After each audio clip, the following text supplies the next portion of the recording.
it is Wednesday. Sorry, I'm not used to using this side of my phone for the recording. I have it flipped over. So anyway,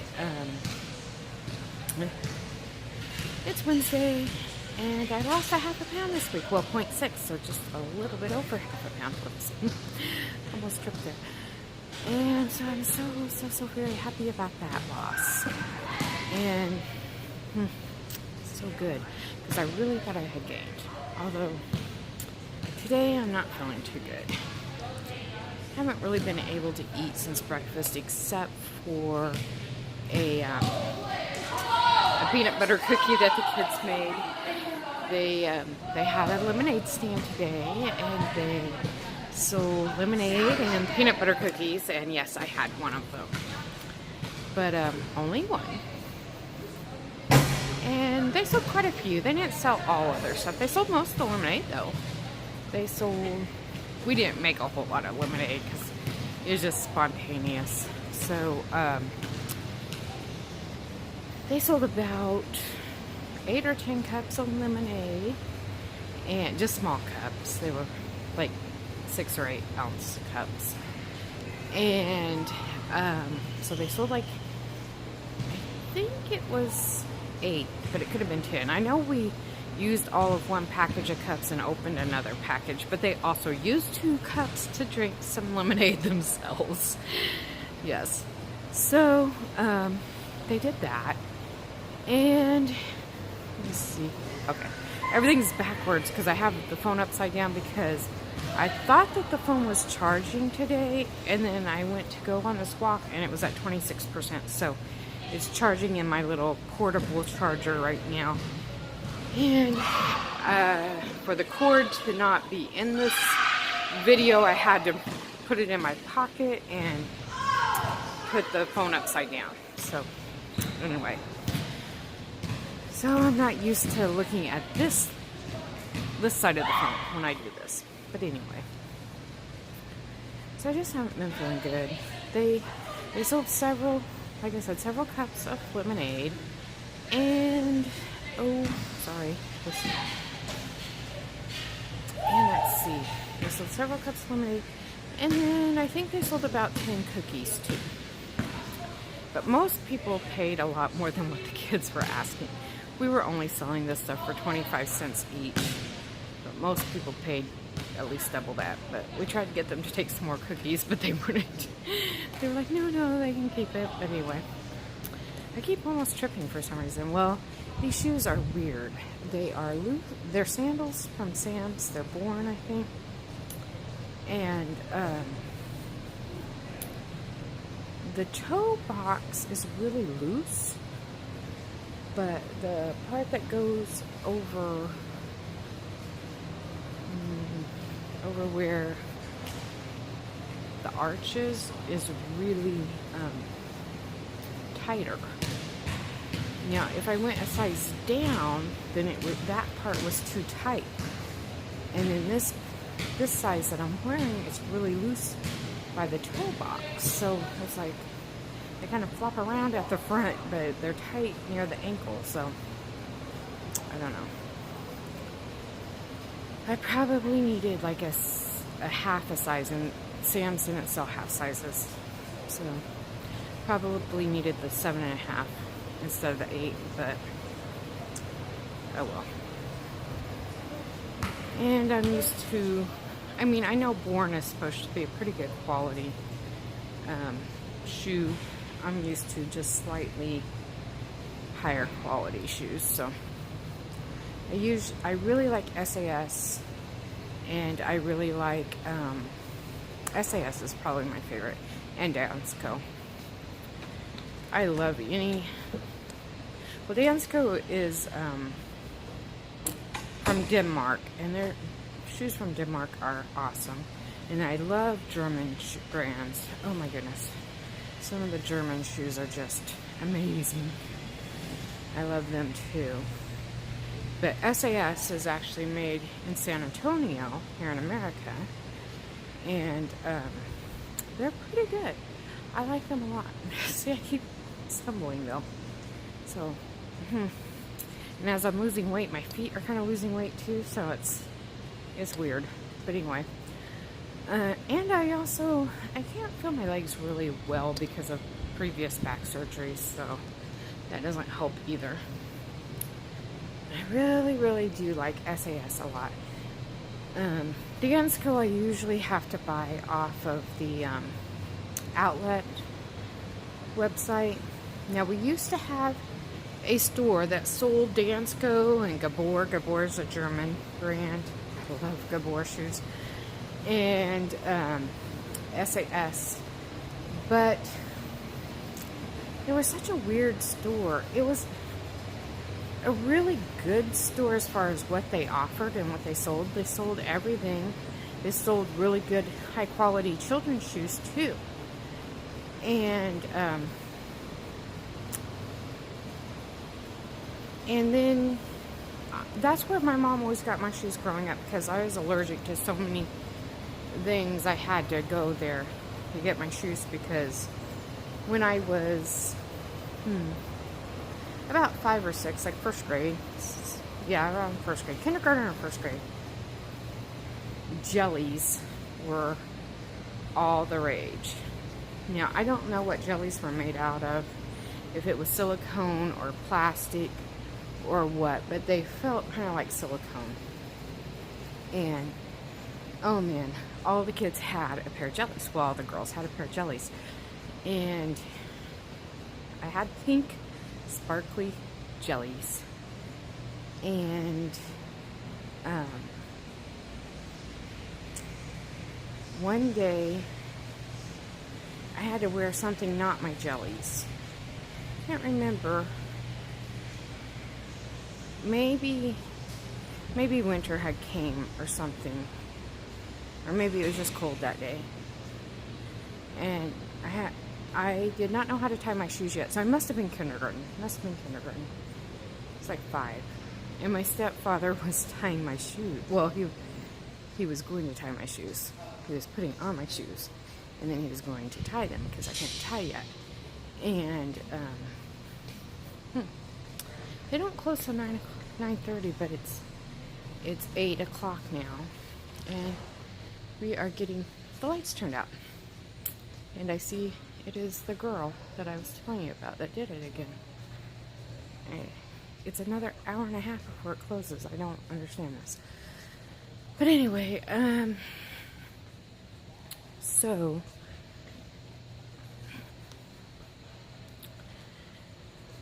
anyway, he was putting on my shoes, and he noticed that my one of my feet had turned green, and like one of the big veins in my feet was really swollen and green, and went all the way up my leg, really swollen and green. And so they rushed me to the ER, because he was a Vietnam vet, so he thought I had jungle rot, which is something I guess the guys in Vietnam got. And from damp feet, too much damp feet all the time. But the emergency room said it was blood poisoning. They cut open that vein and let it drain, and said it was because I was allergic to shoes I had been wearing, which had been the jellies. And that I should only ever wear natural type shoes anymore, like cotton or leather. They suggested leather.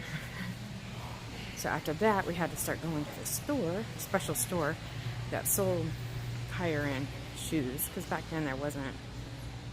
I mean, there was like Buster Browns, and that's what my parents got me for the most part, was the Buster Browns after that. And so I keep on doing that. So anyway, so I grew up going to the store that we had here, and then, like I said, I moved to New York. I started buying at some of the outlet malls, but you know, SAS is at some of the outlet malls, and I would buy like naturalizers, SAS, stuff like that at the outlet malls. Then we moved back here to Kansas, and of course I had children, Now, when I lived in New York, I always took the kids to Stride Ride. Well, I thought it would be easier just for us all to go to this one store here in Kansas that sold the adult and the kids clothes. I mean, shoes. They sold Stride Rite too there at that same store that they sold the adult shoes. So I was going there, but each time we went, they were acting weirder and weirder. They would not like come and help me and the kids get shoes, but they also wouldn't let us like go through the shoes ourselves. They said we had to have a store person, store worker, employee, there we go, a store employee get us the sizes that we needed and that kind of thing, and to not be going through the shoes at all. Even though we weren't making messes, we weren't like, just dragging shoes everywhere and not putting them back or anything like that. They just said that was the policy. You had to sit and wait your turn. Well, at that time, I had 3 children, and I would sit and wait, and wait quite a while. Like, I'm talking 1 to 2 hours. And they would keep saying they would be with us next, but then another adult, usually elderly, because a lot of young people were not, and parents were not really shopping at this store, because it was kind of a expensive store. Like I said, SAS, Dansko, Gabor. These are shoes that generally run $200 to $400 a pair, and so it was mainly much older people who were shopping there. Not a whole lot of people my age, not a whole lot of people with children, even though they had a children's section.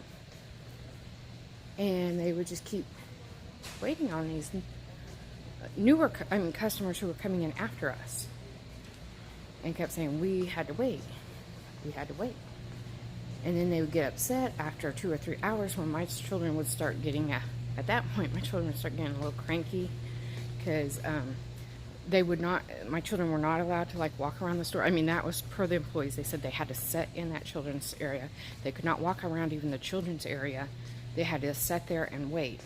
Well, like I said, I'm not exaggerating. It would be 2 or 3 hours. And after 2 or 3 hours, my kids just sitting there looking at the walls started getting a little anxious and would want to start walking around or doing something else, and they'd just start getting a little whiny and stuff. And then I'd start saying, well, can't we please like have an employee help us? We're going to be buying a lot of shoes. Me, my husband, 5 people's worth of shoes, which when you're talking the average pair costs $200, that's $1,000 purchase if we only got 1 pair each, which that rarely ever happened. We usually got at least 2 to 4 pairs each, because we had to have shoes for our religious meetings, which were dress shoes, plus we would also get casual shoes, and that's at least 2 pair each, plus we'd usually get a couple extras, so usually we did not leave that place spending less than $3,000 to $4,000 one time. And we go at least twice a year. And each time I went, I noticed they had less and less children's selections. And I started asking them, I was like, is there a reason you guys aren't selling as many kids' dress shoes? And they said, yeah, they don't sell too much. And I was like, well, you can see why if you make most parents sit here for 2 or 3 hours before you send an employee, because you keep letting the newer customers that are coming in after the family get waited on first. And these newer customers were really elderly, and I'm like, not that you should not be nice and respectful to older people. You should be. No, there's no doubt about that. I believe in being nice and respectful to older people, but if that's the only customers you want to have, people who are in their 80s and above, well, there's a kind of an end to their being able to buy pretty quickly.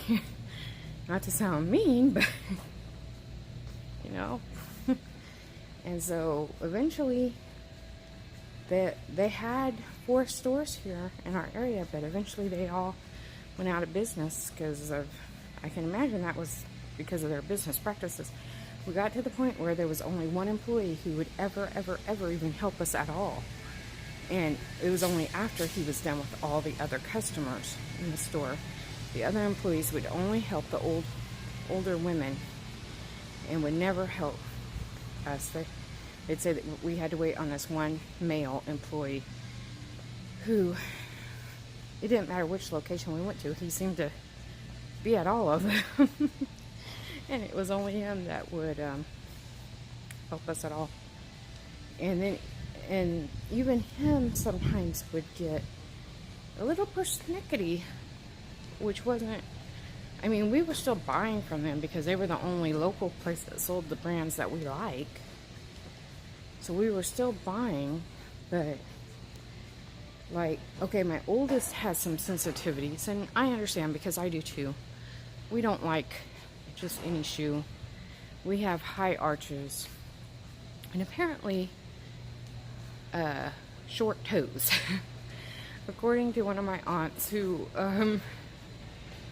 interviewed a Italian or a shoemaker, cobbler in Italy, said from measuring our family's toes or feet for shoes that we had short toes, which makes our toes go into the toe box further than people with longer toes. I mean, it puts our foot into the toe box where people with longer toes, only their toe is in that toe box. And so it makes it kind of odd how it rubs on our instep. And so, I don't know. That's just what the cobbler in Italy said. But anyway, so my oldest daughter, she's really persnickety about the kind of shoes she can wear. And she only really likes one kind of Mary Jane. One particular one Mary Jane. Not any Mary Jane. It has to be this one particular Mary Jane. And this one particular sneaker. And he kept saying, well, he was alluding to for a couple years that my daughter was making it up and that she was just doing that for attention. And I said I did not think so, because the 2 shoes, the sneaker and the Mary Jane that she always ended up with and wanted, were not very pretty. They were quite plain and pretty ugly. And she really wanted prettier shoes, because every time we go, she would pick out all these other much prettier shoes and get so excited. But then when she'd try them on, she'd say they hurt here or there or the other. But she'd get excited that she was going to get pink ones with flowers or something this time, but then end up back with those black, almost orthopedic, like special looking shoes. And she would just end up with them every time because they were the only ones that did not hurt her, she said. But each time she would get excited that she thought she was going to get a different pair, not those kind of ugly black ones again.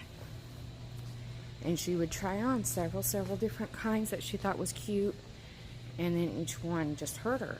And I understand, because there's only a very few that I can wear. Even a Gabor, well, I can wear most Gabors, but even a Dansko, there's several Dansko that I can't wear, and most people can all wear Dansko. They're a very popular nurse shoe because they're so comfortable. A lot of nurses wear them because you can just wear them all day and feel great. But I cannot wear all of them. I cannot wear all of the SAS. I can wear most of the SAS, but there's a few SAS that it's not made for my toes, not made for my instep. So I understand. So he said that a few times, and I was like, I don't think so. I really don't think so. I don't think that a little girl would purposely keep wanting to pick the ugliest ones when she really wanted ones with glitter and stuff. And so the last time before they they closed. He told her she needed to grow up and quit being a little baby and wear these other shoes he had picked out for her. And I thought that was pretty unprofessional when we're, again, well, it don't matter if we were paying 25 cents, but we're paying, like, for her shoes, they were $100 to $200 each pair. Kind of gutsy. And so for her sneakers, we have ended up being able to go to a few places that sell New Balance now, and she can do those. But we had to wait till her foot got big enough for New Balance, or at least the New Balances they sell around here. And for the, it's still pretty hard for dress shoes. And for me, they don't sell these any of the brands I wear locally except for New Balance. I wear New Balance. But my dress shoes or sandals and stuff, I don't sell them locally anymore since that store went out of business. So, I had to wait till I go to Branson, Missouri, where they have a pretty good outlet there that has a SAS outlet and a couple other outlets that sell brands I like. But I do like SAS a lot. And especially since, I mean, this is going to sound kind of mean, I guess, but the main, what do you call it? It was a man who started SAS, even though it's mainly women's shoes. There's a few men's selections, but it's mainly for women. The main designer and proprietor of SAS, the one who started it, he died some years ago now, and his daughter has taken over. Well, from the time he started SAS, which I believe was in the 1970s, but it could have been in the 1960s, he did not really update any of his designs. He just, yeah, maybe it's just the floor right there because I'm doing it in the same place every time. So he didn't really update any of his designs since I know of at least the 1970s. And none of the colors, none of the designs were updated at all. And so since he died and his daughter took over, she has been putting out new designs and new colors. So it's been kind of fun to go to the SAS outlet. And purses again too. He had originally had purses, but then they stopped making purses for several years. And now there's purses again too. But I'm really a Vera Bradley purse person. I'm not much of a purse carrier, but of the ones that I do carry, I like the leather Vera Bradley. You know, I think that the fabric ones are really cute. The cotton fabric ones are cute, but I just don't like that I can't really clean them easily. So I like the leather Vera Bradley things a lot. I use them a lot. And I love Vera Bradley's pajamas too. Oh my goodness, they're so soft. They're like butter. They're fun. They're really good. So I'm really into the Vera Bradley for that. But for shoes, and I do have a couple of SAS purses, don't get me wrong. I do have some. I like my Vera Bradley a little bit better. They're compartmentalized better for me, for what I use and do. But anyway, so not very many shoes I can wear. I'm pretty limited.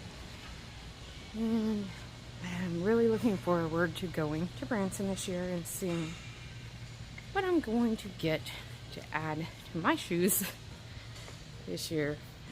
Probably only get like 2 pair, but hopefully I can. The only problem is it's still hard to find dress shoes for the kids. SAS does not sell children's shoes.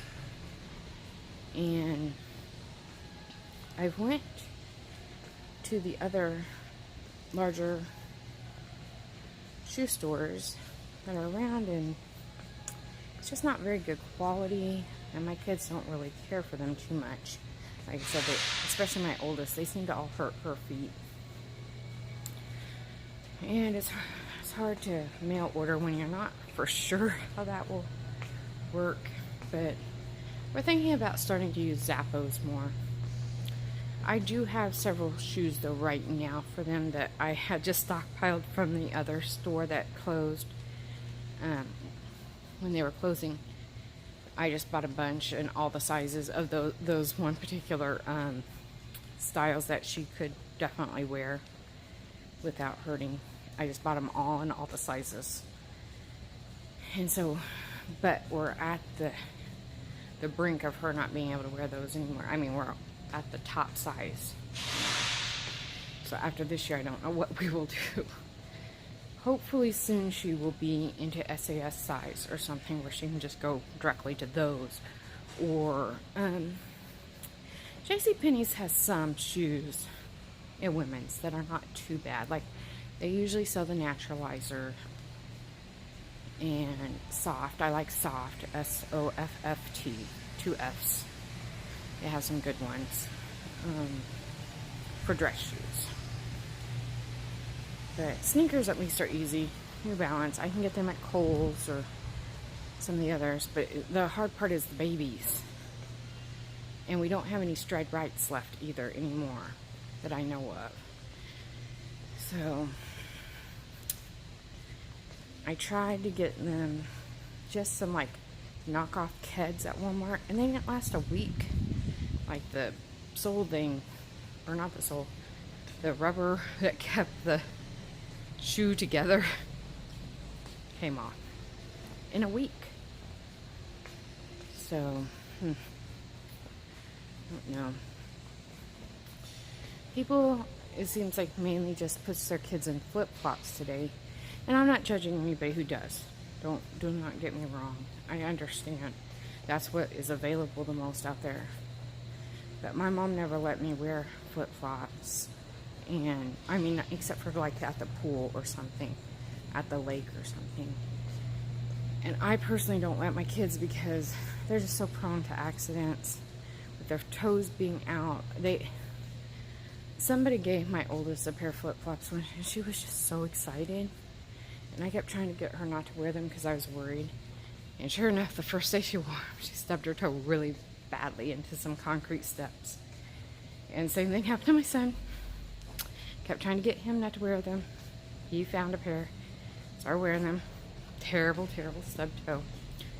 And then I also worry about like if we're crossing the street and one falls off, that little kids, they don't think and they'll just run back and try to get it without watching for safety measures of other cars coming and stuff, where a shoe just stays on your foot.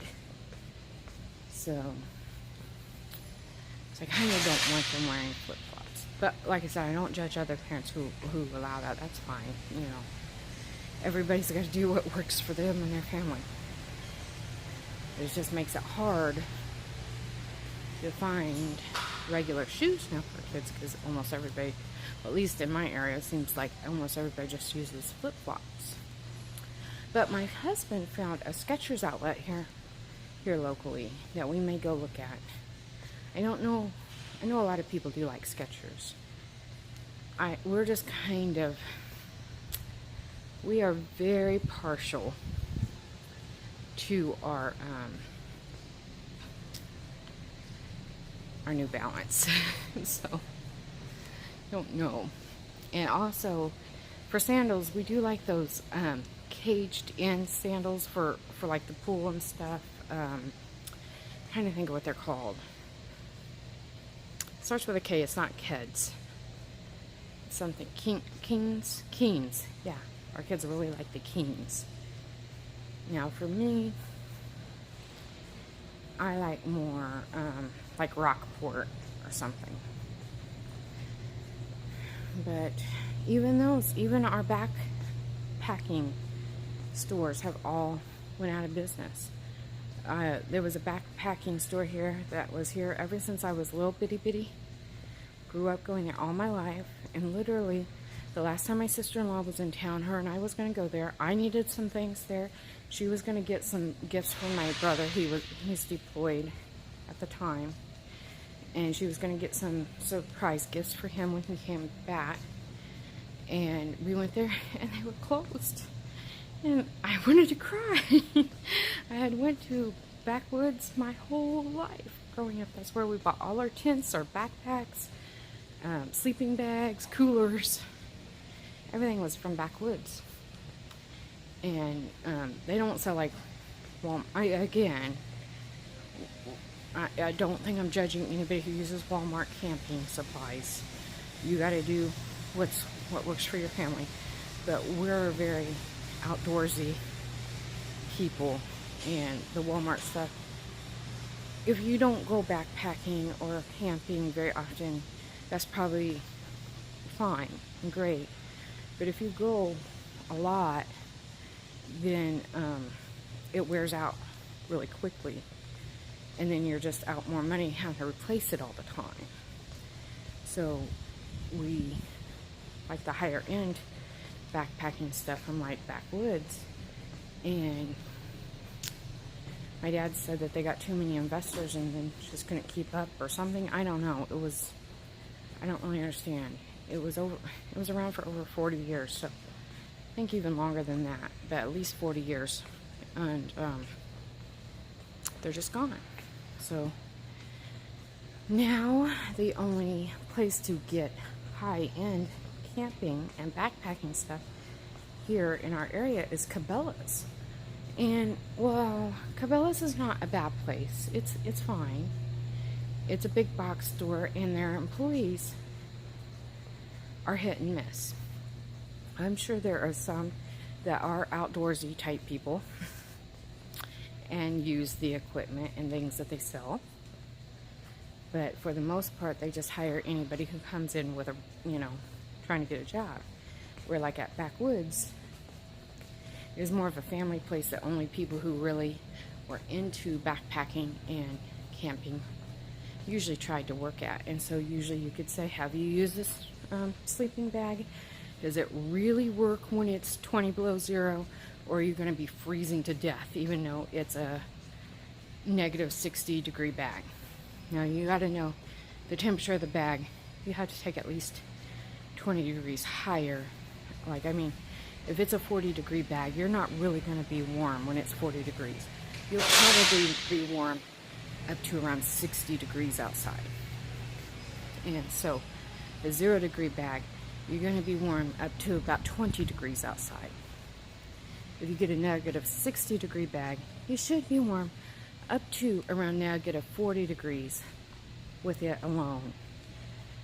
Well, I wouldn't say like, you're not going to be toasty warm, but you're not going to freeze to death.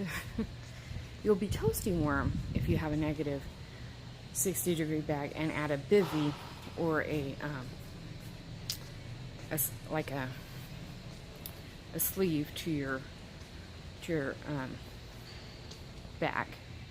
Then you'd be toasty warm if it was 20 below or even up to 40 below. If you were in a 60 below. And I know you're saying like, who is camping when it's 20 or 40 below zero? We are. So, in fact, one day I was at Cabela's, and I had just like came back from camping in 20 below. It was 20 below zero, and 20 degrees Fahrenheit below zero. And I was at Cabela's, and I can't remember why I was there, but I was there. And this dad was saying to his son, you never need these Mylar bags. They're just a waste of money. You will do just fine with the nylon bags all the time. There's no reason to ever get a Mylar bag. They're just a bunch of hype. And I said, well, it depends on where you're camping.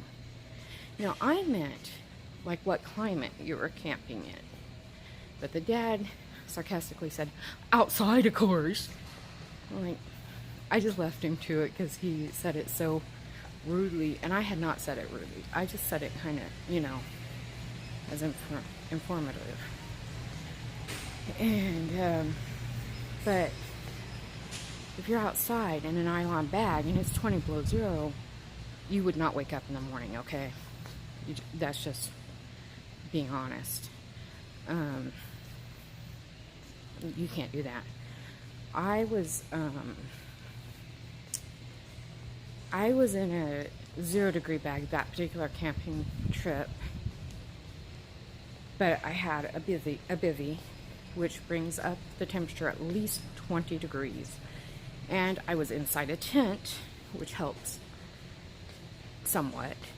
And I had a tent heater, which again, people who are not educated on this kind of thing can get very scared. The thing was, it was kind of we were out where there was a lot of people at this particular camping thing. And there was a young man. He was probably late teens, early 20s. Probably somewhere between 18 and 22. And he was in a tent right next to us. Right next to us.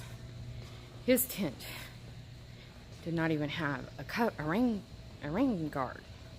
It was just open, like a net up there. And like I said, it was 20 below zero. The wind was crazy. You've heard our wind in Kansas. It was even worse that night. It was crazy wind. It was crazy wind. And it was just going here, there, and everywhere. It was crazy. And I told him, when I seen what kind of tent he was in, he did not have a sleeping bag for this kind of weather either. I told him to come get in our tent. I did not have an extra 0-degree bag, but we did have the tent heater. And that alone brought up the temperature by quite a bit, It was a little propane tent heater. And anyway, he had called his dad to bring him a better tent, one with at least a fly, keep rain and stuff off. And so his dad came and he's like, "Oh my God, you gotta get out of this tent. You guys could die in here. You guys are gonna die. You're not supposed to have a propane heater in a tent. Don't you know gas and this and that?" It was a tent heater. It was made for tent and camping. There is heaters that you should never put in your tent, but this was specifically for tents. There's stuff out there for people who camp in this kind of environments, and it was made for a tent. We were not gonna die of gas. So anyway, that back to Cabela's. I was at Cabela's just like last week, checking some camping stuff out, and I was really wanting to get new backpacks, and so wish that Backwoods was still around, because I wanted an ultra light backpack. And so this employee asked me, could he help me? And I said, yeah, I'm looking for this specific ultralight backpack. I named the brand and all that stuff, and the liter that it holds and all that. And he showed me all kinds of stuff that was not ultralight backpacks. Weren't even close. They were not for backpacking. They were like for what kids would use for different than when you're hiking. You really need hip support when you're hiking with all this stuff. You're not just going down the street to go home with some books. You're going miles walking with all the things you need, food, tent, everything you need for survival for maybe a week or more. And you can't just carry that hours on end without having some of that weight be distributed to your hips. So just a regular backpack that you would send your kids to school with is not gonna, you would kill your back and shoulders. So I was trying to explain this to the employee that no, I needed a hiking backpack that was ultra lightweight. And he's like, ultra light? Now, I understand if some of my viewers do not understand what that means, because you may not be backpackers, but you're not working at a store that is supposed to be for backpackers. So that was kind of like, and Cabela's did not have it. They have some on their website, but I could not find them here locally at the actual store. I looked and could not find any, and like I said, I asked the employee, but the employee was of no help whatsoever. He was completely confused on what ultralight hiking backpacks were, and did not know any of the brands that I was ringing up and asking about. So I just really like local stores for stuff like that. And I know Cabela's is a good store. I mean, if you're looking for a good deal, they sell some good stuff. I like Yeti. I like a lot of stuff that they sell. Don't get me wrong. I like, there is a brand shoe that and that's what brought me to that.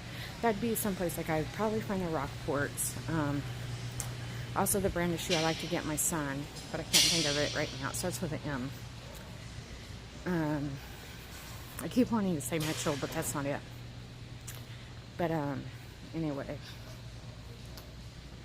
Now I just don't know where I'm going to go when I need something. It was so nice to go to Backwoods, and the employees were always so helpful. And I could say exactly, okay, I need this ultralight minus 40 degree bag in down and Mylar, and they could show me 3 or 4 different ones and what they liked and what would be best for me because of my short height and this and that, everything customized for me. And they knew about it because they had actually used the equipment and knew what had worked for them and what did not and why. So I miss that so much now. We had several other stores too when I was growing up, not just Backwoods, but Backwoods was always my dad's favorite. But we had some others too, like Mountain High and a couple others that they no longer exist either. I do, though, like, and I do like Cabela's. Do not get me wrong, I like what Cabela sells. Cabela does sell some pretty good stuff too. They don't just sell crud. They don't just sell Walmart or big box, run-of-the-mill stuff. They sell some high-end stuff. That's pretty good. I just wish that the employees were more familiar with what was being sold and why you would want it or not want it based on what your needs are. So, but again, when we go to Branson, they do have a Bass Pro Shop, which I can't say it's a whole lot better than Cabela's with the employees, but it's a little tad better. I know, and they do have a bigger selection at the one in Springfield. Branson has a smaller Bass Pro Shop. Springfield has a bigger one. We also had another store here too, but it closed. It was a big store, but it was always empty. It was not in a very good area, and it was always empty. It mainly just people went in there to buy guns. Not really a whole lot of backpacking stuff, although they sold the stuff. They just didn't, they carried the stuff. They weren't selling it. That's the problem. They carried it, but not very many people were going in there to buy. I think they chose kind of bad location for it. It was a scary place to park. Really, really scary area of town. Where I grew up, actually. I grew up in that area. It's the red light district. I should say this. My husband was born and raised in Brooklyn, and he gets scared in that area. When I moved from there to Brooklyn, his grandfather had this big safety talk with me about being safe in a big city in Brooklyn and not getting hurt, which I adore his grandfather. His grandfather is very sweet, loving, and kind. He was just trying to help this poor country mouse not die in the big city. Little did he know where I had grew up was actually much worse than where they lived in Brooklyn, so I had no problems. And so anyway, it's kind of funny. But I grew up in inner city, but now I live out in the suburbs. I love where I live. But anyway, so now just to figure out if there's another good place I could go. Just, I mean, like I said, Cabela's does sell most of the stuff. Sorry, my hair is a mess. Cabela's does sell most of the things I actually need and like. It's just, I wish the employees actually knew about this stuff a little bit so they could be helpful, or at least tell me what the things were that I was looking for. Even if they can't give me a review on it, at least tell me, head me in the right direction in the store.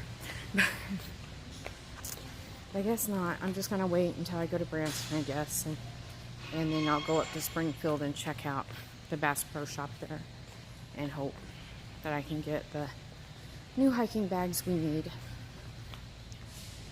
Hopefully, Belle's joining me. She's not feeling good either. We're just not feeling good today. And my stuff is loading extra slow this past couple of days too.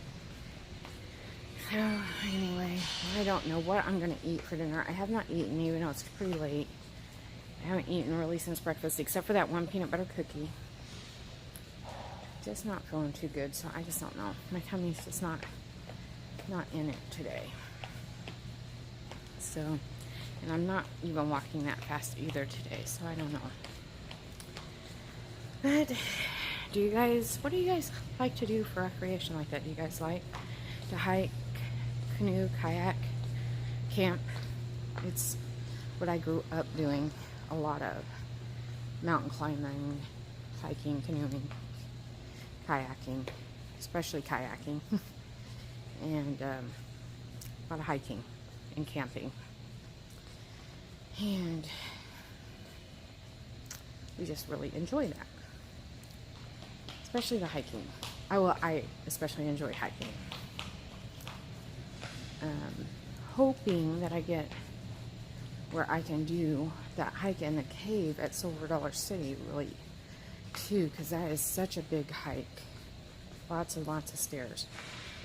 And they have added in stairs. Because it's such a tourist thing now.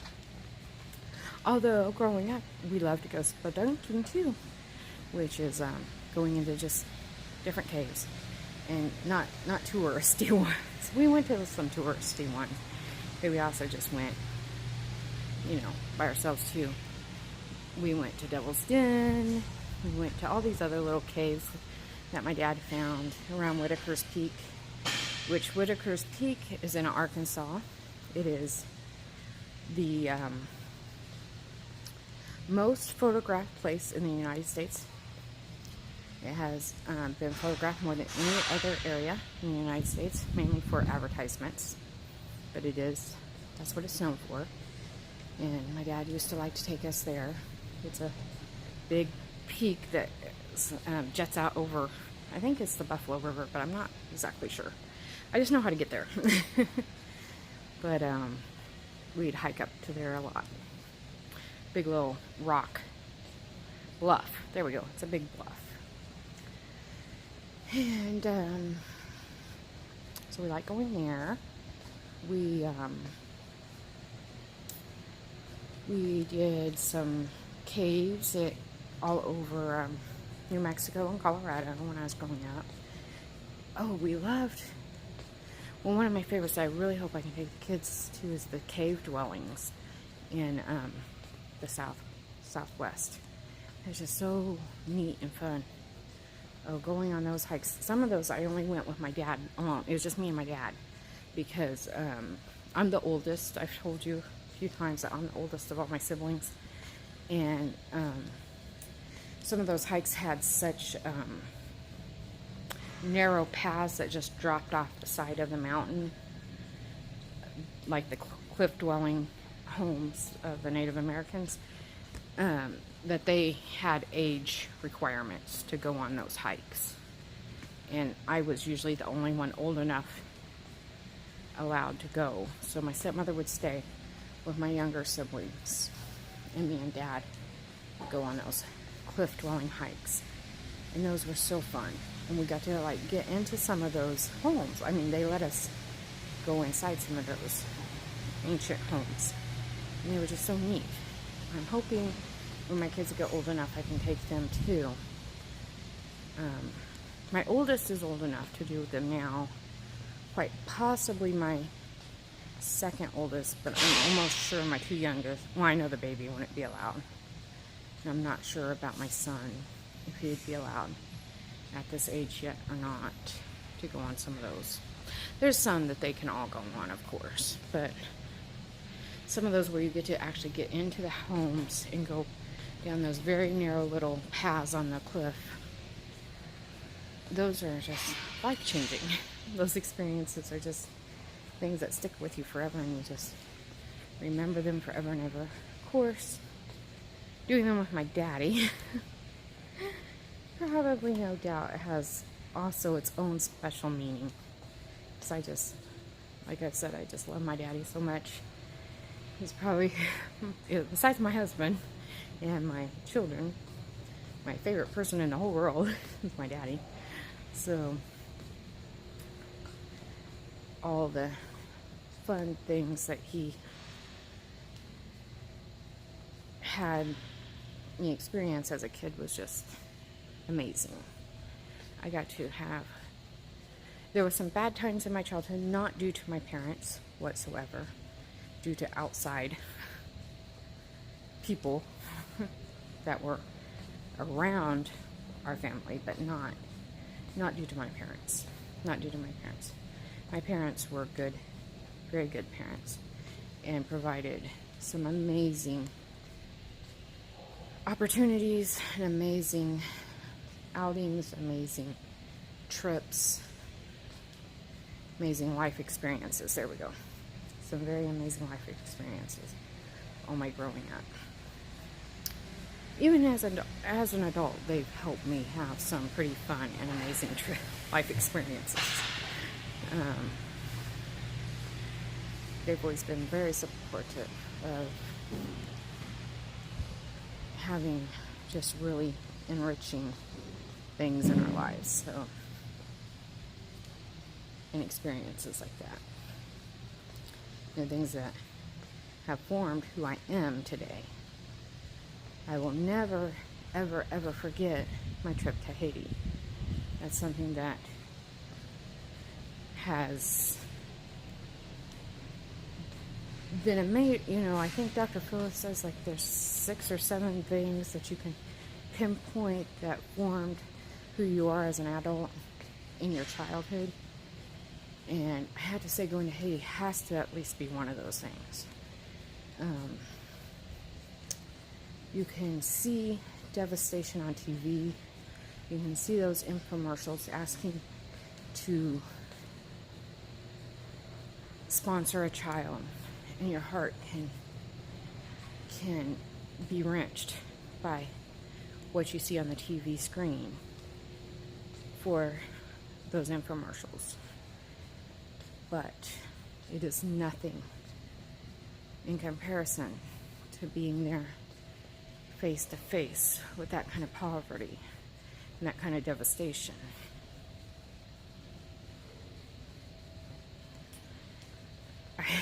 Anything I've ever went through in life since then, I can always go back to that memory of Haiti and think those people have survived some devastation that most people will never know or understand.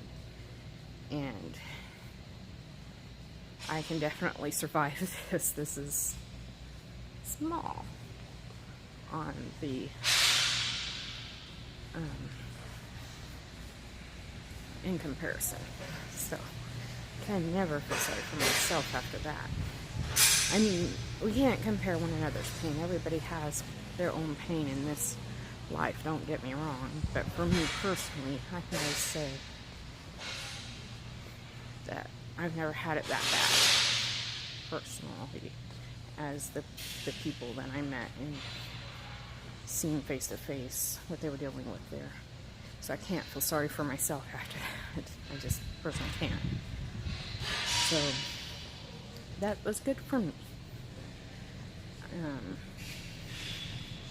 That's been good for me, because I can think those people survived this. I surely can survive this much smaller problem, and do. I just put my, my trust in God and my faith in God to get me through, and He does. He does in miraculous ways. So, yeah. So I'm very grateful for my parents for those things that they made sure that, they sacrificed for me to be able to do. I went to Haiti without them. They didn't really have the money to for that trip. That was a trip that my grandmother was doing. My grandmother was able to afford her trip, but not for me. And so even though my parents were divorced, they got together at least a year in advance, I think it was, and started working out details of how they would afford for me to go. And they pooled their funds and sent me with grandma and stuff like that. Was, again, like I said, the actual experience of going to Haiti is something that is life-changing for me, has been life-changing for me. But I think also seeing my parents cooperate on that level to sacrifice for me together, even though they were divorced, has taught me a lot relationship-wise with me and my husband too, and my own children too. They come first no matter what, and we sacrifice whatever we have to give them what would be best for them. No matter what our personal feelings with each other, what's going on between us, it's separate. Then the children and the children always have to rise above for the children. And I really appreciate that my parents did that. Came together for that and made that happen for me. That was very kind and mature and good of them. And I'm glad they did that. Like I said, I'll never forget that. I'm so grateful that they let me go and were able to make that happen for me. And all the other experiences, I've had lots, They've given me wonderful life experiences all through my life that were great. We were poor. Me and my mom were very, very poor. But I also had some awesome, amazing things as well. We were never as poor as the average Haitian, I can say that, though. Never. And I don't mean that as being better than them. I mean that as I really wish that wasn't the case. Really wish that wasn't the case for so many people in going through that kind of hardship and devastation. Level of poverty that most of us will never ever know. Thankfully. But sadly for them. But anyway.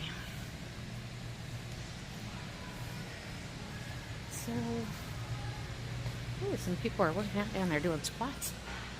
Look like my kind of people. Although I'm not. Oof. I do the squats. I did the Bradley classes where we have to do so many squats every day. Hundreds. I don't like them. I just don't like them. I mean, I don't mind the Bradley kind because you just kind of set in the Bradley kind. You don't go up, down, up, down, up, down. You just set in it and stay in it for as long as you can. And I can do that for quite a long time. But the up, down starts getting to my back. Ugh. So, but anyway, almost come to an end. Let me see. Gotta check my pedometer. I remembered to put it on today. Ooh. So it's only 6,700 steps in this walk. I reset it before we started. Like I said, I was walking slower. I usually, I think, get around 8,000 something because I walk a lot faster in the hour. But not feeling that good, like I said. I don't even know if I want to go home and eat right now. If I just want to go home and go to bed. But I should probably eat because, like I said, I've only had breakfast and that one peanut butter cookie. Oh, well, the kids did, they actually sold quite a few. They sold a lot of cookies and a lot of lemonade, and people always at least paid them double, if not quadruple. They're so kind to people. But they weren't really trying to like raise money. They just wanted to do it for fun. But it was still sweet. And I'm putting it back for their experiences. They wanted to buy a pizza, but I was like, we can make pizza at home. And we usually buy them a pizza every Friday too. So I talked them into letting us save it back for their experience at the end of the summer. Because I know that they're going to want to do something at the end of summer. And I think they're going to be much happier with using it for that than, you know, a pizza one time. But anyway, done with our hour walk today. And I'm going to try to go on another one tomorrow.